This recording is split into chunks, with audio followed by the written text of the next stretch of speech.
የምስራች ድምጽ ነው።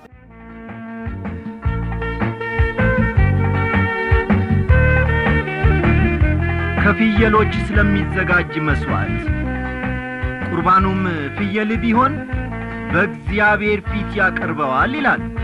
ይህ ለደህንነት መስዋዕት ሶስተኛውና የመጨረሻው አይነት ነው ወገኖች። ለዚህ ለደህንነት መስዋዕት የሚጠቅሙ ሶስቱ የመስዋዕት አይነቶች በደህንነት መስዋዕት ውስጥ የተለያዩ የክርስቶስን ገጽታዎች ለማሳየት በጣም አስፈላጊዎች ናቸው። ፍየል የሚወክለው ጌታ ኢየሱስ የሰውን ኀጢአት ለማስወገድ ብቁ በመሆን ራሱን በፍጹም ከሰዎች ጋር መመደቡን ነው። አስተዋላችሁ? ፍየል የሚወክለው ጌታ ኢየሱስ የሰውን ኀጢአት ለማስወገድ ብቁ በመሆን ራሱን በፍጹም ከሰዎች ጋር መመደቡን ነው። እርሱ ለእኛ ኀጢአት ሲል ኀጢአት ሆነ። ወንድሞቼ ሆይ ይህ እውነት የሆነ ነገር እንጂ መነገር ስለሚገባ ብቻ የሚነገር ነገር አይደለም። እርሱ በርግጥ በኀጢአታችን ወይም ለኀጢአታችን ቅጣት ሆኗል። ያም ማለት በብቃትና በፍጹምነት የኀጢአታችንን ዋጋ ከፍሏል። ወዳጆቼ ክርስቶስ ለእያንዳንዳችን ኀጢአታችንን የሚሸከም የመሥዋዕት ፍየል ሆኗል። ያንተንና የኔን ኀጢአት ሙሉ ቅጣት ወስዷል። እግዚአብሔር ይመስገን። እርሱ ለኀጢአታችን መሥዋዕት መሆኑ በዕብራውያን ምዕራፍ 10 ከቁጥር 6 እስከ 14 በዕብራውያን ምዕራፍ 10 ከቁጥር 6 እስከ 14 በግልጽ ስለተጠቀሰ ክፍሉን በግላችሁ እንድታነቡ ጋብዛችኋለሁ። ፍየልን ለደህንነት መሥዋዕት የማቅረቡ ሥርዓት የበግ ጠቦትንና ወይፈንን ወይም ጊደርን ከማቅረብ ሥርዓት ጋር ተመሳሳይነት አለው። እስቲ ቀጥል በማድረግ ከቁጥር 13 እስከ 17 ያለውን ደሞ አንድ ላይ እናንብብ። እጁንም በራሱ ላይ ይጭንበታል፣ በመገናኛውም ድንኳን ፊት ያርደዋል። የአሮንም ልጆች ደሙን በመሠዊያው ላይ በዙሪያው ይረጩታል። ከእርሱም ለእግዚአብሔር የእሳት ቁርባን አድርጎ ያቀርበዋል። ሆድ ዕቃውን የሚሸፍነውን ስብ፣ በሆድ ዕቃውም ላይ ያለውን ስብ ሁሉ፣ ሁለቱንም ኩላሊቶች፣ በእነርሱም ላይና በጎድኑ አጠገብ ያለውን ስብ፣ በጉበቱም ላይ ያለውን መረብ ከኩላሊቶች ጋር ይወስዳል። ካህኑም በመሠዊያው ላይ ያቃጥለዋል። በእሳት ላይ ጣፋጭ ሽታ እንዲሆን የተደረገ መብል ነው። ስቡ ሁሉ ለእግዚአብሔር ነው። ስብና ደም እንዳትበሉ በምትኖሩበት ሁሉ ለልጅ ልጃችሁ የዘላለም ሥርዓት ነው ይላል። አድማጮቼ አሁን ባነበብነው በዚህ ክፍል ውስጥ ሁለት አረፍተ ነገሮች ቆም ብለን እንድናያቸው ያስገድዱናል። አንዱ ስቡ ሁሉ ለእግዚአብሔር ነው የሚል ሲሆን፣ ሁለተኛው ደግሞ ስብና ደም እንዳትበሉ የሚለው ነው። አስተውሉ። አንዱ ስቡ ሁሉ ለእግዚአብሔር ነው የሚል ሲሆን፣ ሁለተኛው አረፍተ ነገር ደግሞ ስብና ደም እንዳትበሉ የሚለው ነው።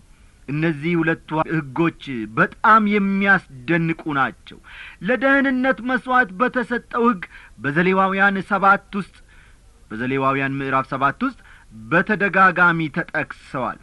መሥዋዕት አቅራቢው ደም እንዳይበላ የተከለከለበት ምክንያት በዘሌዋውያን ምዕራፍ 17 ከቁጥር 10 እስከ 14 ስለተጠቀሰ ዘሌዋውያን ምዕራፍ 17 ከቁጥር 10 እስከ 17 ስለተጠቀሰ ትርጉሙንና መልእክቱን ወደ ክፍሉ ስንደርስ የምናየው ይሆናል ወደፊት።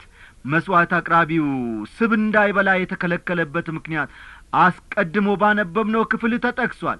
ስብ የእግዚአብሔር ድርሻ ነው። ይህንንም ልብ እንድትሉ ፈልጋለሁ። ስብ የእግዚአብሔር ድርሻ ነው። ሰው ከኀጢአት ባርነት የተዋጀው በደም መሆኑ ግንዛቤ እንዲኖረው ያስፈልጋል። በእግዚአብሔር ፊት ተቀባይነት እንድናገኝ መሰረቱ ደም ነው። ይህ ወደ እግዚአብሔር ኅብረትና ማዕድ ያቀርበናል። ግን ስብ የእግዚአብሔር ድርሻ ነው ወገኖቼ። እርሱ የተሻለውንና የተመረጠውን ከኛ ይፈልጋል። ከእርሱ ጋር ያለን ኅብረት የተሟላ እንዲሆን ከፈለግን የተሻለውን ለጌታ መስጠት ይገባናል።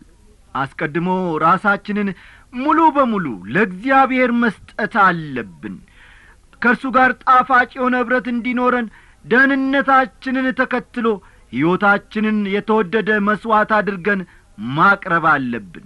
ይህን መልእክት በሮሜ ምዕራፍ 12 በዮሐንስ ምዕራፍ 15 ቁጥር 14 እናም በፊልጵስዩስ 3 ከቁጥር 10 እስከ 14 ስለምታገኙ ጥቅሶቹን እንድታነቡ ጋብዛችኋለሁ። አንድ ጊዜ ጥቅሶቹን ልድገምላችሁ። ሮሜ ምዕራፍ 12፣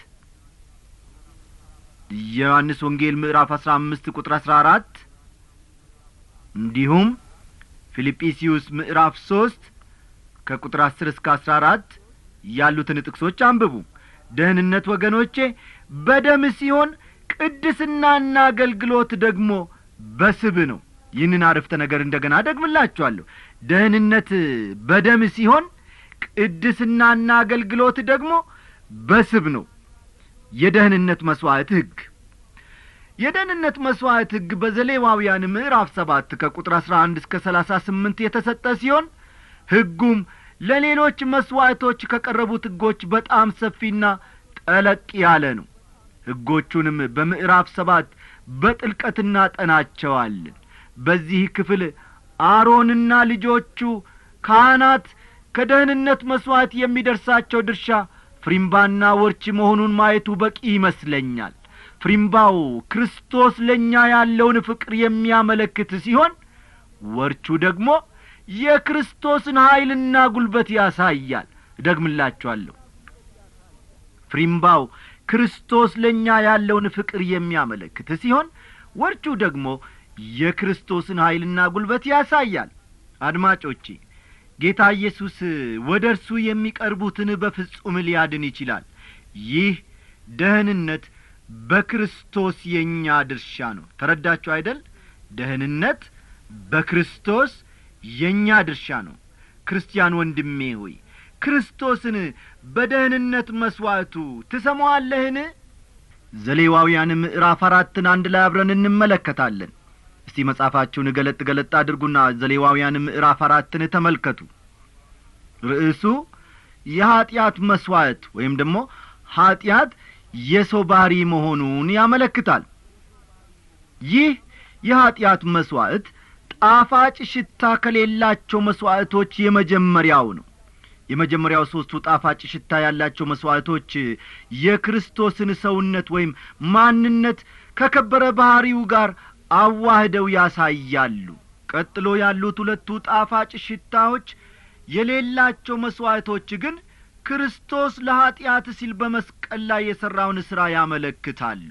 የኀጢአት መስዋዕት ኀጢአት የባህሪ ጉዳይ መሆኑን ይናገራል። ታያላችሁ፣ ሰው በባህሪው ኀጢአተኛ ነው፣ በድርጊቱም ኀጢአተኛ ነው። ወገኖቼ በባህሪው ኀጢአተኛ ስለሆነ የኀጢአትን ሥራ ይፈጽማል። በጣም ብዙ የሆኑ ጠባዮች የኀጢአት መስዋዕትንና አስፈላጊነቱን ከሌሎች መስዋዕቶች ለይተው ያስቀምጣሉ። አንደኛ፣ ለኀጢአት መስዋዕት የተሰጠው ትንተና ከሌሎቹ መስዋዕቶች በ2 እጥፍ ይበልጣል። አስተውሉ። ለኀጢአት መስዋዕት የተሰጠው ትንተና ወይም ገለጻ ከሌሎቹ መስዋዕቶች በ2 እጥፍ ይበልጣል። ስለሚቃጠል መስዋዕት የሚናገር ምዕራፍ 17 ቁጥሮች የእህል ቁርባን 16 ቁጥሮች፣ የደህንነት ቁርባን 17 ቁጥሮችና የበደል መስዋዕት 19 ቁጥሮች አሏቸው። ደግሞአለሁ። ስለሚቃጠል መስዋዕት የሚናገር ምዕራፍ 17 ቁጥሮች፣ የእህል ቁርባን 16 ቁጥሮች፣ የደህንነት ቁርባን 17 ቁጥሮችና የበደል መስዋዕት 19 ቁጥሮች አሏቸው። የኀጢአት መስዋዕት ግን 35 ቁጥሮች አሉት። ልብ በሉ፣ የኀጢአት መስዋዕት 35 ቁጥሮች አሉት ማለት ነው። በዚህ ሰፊ ትንተና ወይም ደግሞ ገለጻ የእግዚአብሔር መንፈስ ይህ መስዋዕት በጣም አስፈላጊ መሆኑን ለመናገር የፈለገ ይመስለኛል። ሁለተኛ፣ የኀጢአት መስዋዕት አዲስ መስዋዕት ነበር። እዚህ በዘሌዋውያን ምዕራፍ 4 እስከ ተጠቀሰበት ጊዜ ድረስ ስለዚህ መስዋዕት አስቀድሞ ባሉት መጻሕፍት የተነገረ ነገር የለም። የአሕዛብ መንግስታትም ስለዚህ መስዋዕት እንደሚያውቁ የተነገረ ነገር የለም።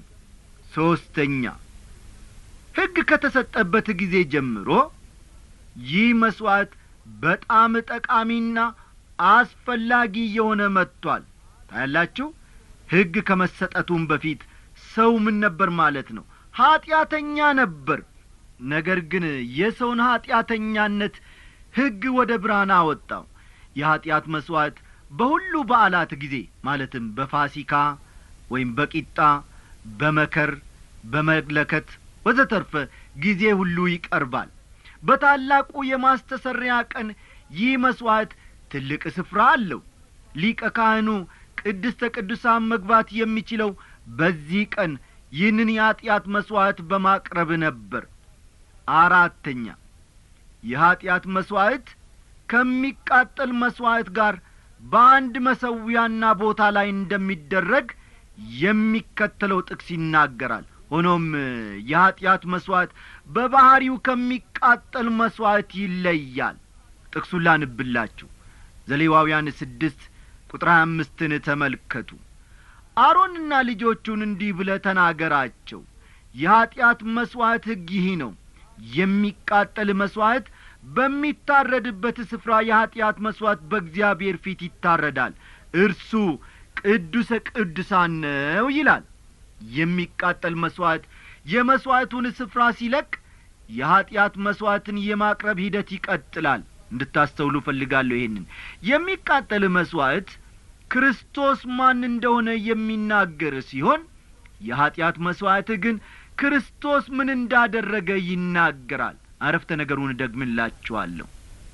የሚቃጠል መሥዋዕት ክርስቶስ ማን እንደሆነ የሚናገር ሲሆን የኀጢአት መሥዋዕት ግን ክርስቶስ ምን እንዳደረገ ይናገራል። በሚቃጠል መሥዋዕት ክርስቶስ የእግዚአብሔርን ከፍተኛ ቅዱስ የሆነውን የመመዘኛ ሥርዓት ሲፈጽመው፣ በኀጢአት መሥዋዕት ደግሞ ክርስቶስ ጥልቅ የሆነውንና ተስፋ በመቁረጥ ለተሞላው የሰው መንፈሳዊ ፍላጎቶች መፍትሄ ሲሰጠው እንመለከታለን። እንዴት ደስ ይላል! በሚቃጠል መሥዋዕት የክርስቶስን ክብርነት ስንመለከት፣ በኀጢአት መሥዋዕት ግን ክርስቶስ ኀጢአትን መጥላቱን እንመለከታለን። የሚቃጠል መሥዋዕት በበጎ ፈቃደኝነት የሚቀርብ መሥዋዕት ሲሆን የኀጢአት መሥዋዕት ግን በትእዛዝ የሚደረግ መሥዋዕት ነው። የሚቃጠል መሥዋዕት ወደ ላይ የሚወጣ ሲሆን የኀጢአት መሥዋዕት ደግሞ ወደ ታች ይፈሳል። ይህን አረፍተ ነገር እንደገና ደግምላችኋለሁ። የሚቃጠል መሥዋዕት ወደ ላይ የሚወጣ ሲሆን የኀጢአት መሥዋዕት ደግሞ ወደ ታች ይፈሳል ማለት ነው። ስለ ሁለቱ መሥዋዕቶች ልዩነት ይህን ካልን አድማጮቼ፣ አሁን ደግሞ ምዕራፉን በክፍሉ ለማጥናት እንዲያመቸን ማውጫውን እንደሚከተለው አቀርብላችኋለሁ። ርዕሱን እንደገና ለማስታወስ ያህል ኦሪት ዘሌዋውያን ምዕራፍ 4 ስለ ኀጢአት መሥዋዕት ሲናገር፣ ኀጢአት ደግሞ የሰው ባሕሪ እንደሆነ ያሳያል። አስተዋላችሁ? ኦሪት ዘሌዋውያን ምዕራፍ 4 ስለ ኀጢአት መሥዋዕት ሲናገር ወይም ደግሞ ሲገልጽ፣ ኀጢአት ደግሞ የሰው ባሕሪ እንደሆነ ያሳያል ወይም ደግሞ ይገልጻል ማለት ነው። ጻፍ አድርጓቸው።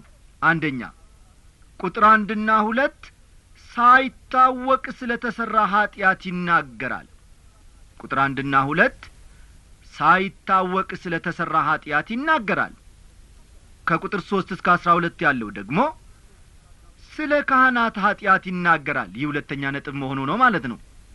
ከቁጥር 3 እስከ 12 ያለው ስለ ካህናት ኀጢአት ይናገራል። ሶስተኛ ፈጠን በሉ። ከቁጥር 13 እስከ 21 ያለው ደግሞ ስለ ማኅበሩ ኀጢአት ይናገራል። ከቁጥር 13 እስከ 21 ያለው ስለ ማኅበሩ ኀጢአት ይናገራል። አራተኛ ከቁጥር 22 እስከ 26 ያለው ደግሞ ስለ መሪ ወይም ስለ መኮንን ኀጢአት ይናገራል። ስለ መሪ ወይም ደግሞ ስለ መኮንን ኀጢአት ይናገራል። አምስተኛ ከቁጥር 27 እስከ 35 ያለው ስለ አገሩ ተራ ሕዝብ ኀጢአት ይናገራል። ከቁጥር 27 እስከ 35 ስለ አገሩ ተራ ሕዝብ ኀጢአት ይናገራል። ስድስተኛውና የመጨረሻው ደግሞ ምዕራፍ 6 ከቁጥር 24 እስከ 30 ያለው ምዕራፍ 6 ኦሪት ዘሌዋውያን ማለቴ ነው። ከቁጥር 24 እስከ 30 ያለው ስለ ኀጢአት መሥዋዕት ሕግ ይናገራል ማለት ነው።